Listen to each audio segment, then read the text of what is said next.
இன்றைக்கி நாம் வெண்டைக்காவை வச்சு சப்பாத்திக்கான சைட் டிஷ் எப்படி செய்யலான்னு பார்க்கலாம். இந்த ரெசிபி செய்ய ஃபஸ்ட்டு ஒரு பாத்திரத்தில் எண்ணெய் ஊற்றி நம்ம கட் பண்ண வெண்டைக்காவை இதில் சேர்த்திக்கலாம். 5 மினிட்ஸ்க்கு அப்புறம் இது எடுத்துடலாம். அடுத்ததாக ஒரு பாத்திரத்தில் எண்ணெய் ஊற்றி 2 பீஸ் பட்டை, 2 பீஸ் ஏலக்காய், 1 பீஸ் கிராம்பு சேர்த்திக்கலாம். அடுத்ததாக ஒரு பெரிய வெங்காயம், 1 பீஸ் பச்சை மிளகாய் இதில் சேர்த்திருக்கேன். இப்போது ஒரு சின்ன பீஸ் இஞ்சி, 4 பல் பூண்டை பொடியாக நறுக்கி சேர்த்துருக்கேன். இப்போது 1.5 தக்காளியை அரைச்சி சேர்த்துருக்கேன். அடுத்ததாக 1 ஸ்பூன் மிளகாய்த்தூள், 1/2 ஸ்பூன் மஞ்சத்தூள், 1 ஸ்பூன் மல்லித்தூள், 1/2 ஸ்பூன் கரம் மசாலா, கொஞ்சம் உப்பு சேர்த்துருக்கேன்.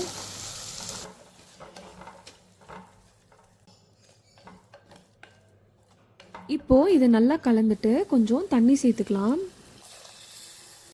தண்ணி கொதிச்சதும் 1 ஸ்பூன் கசூரி மேத்தி சேர்த்துக்கலாம். அப்புறம் நம்ம எண்ணெயில் வணக்கின வெண்டைக்காவையும் இதில் சேர்த்தி நல்லா கொதிக்க விட்டுக்கலாம்.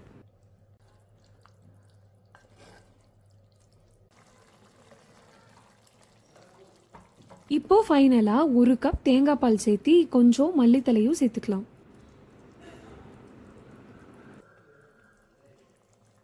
இப்போது நம்ம சப்பாத்திக்கான வெண்டைக்காய் மசாலா ரெடி ஆயிடுச்சு.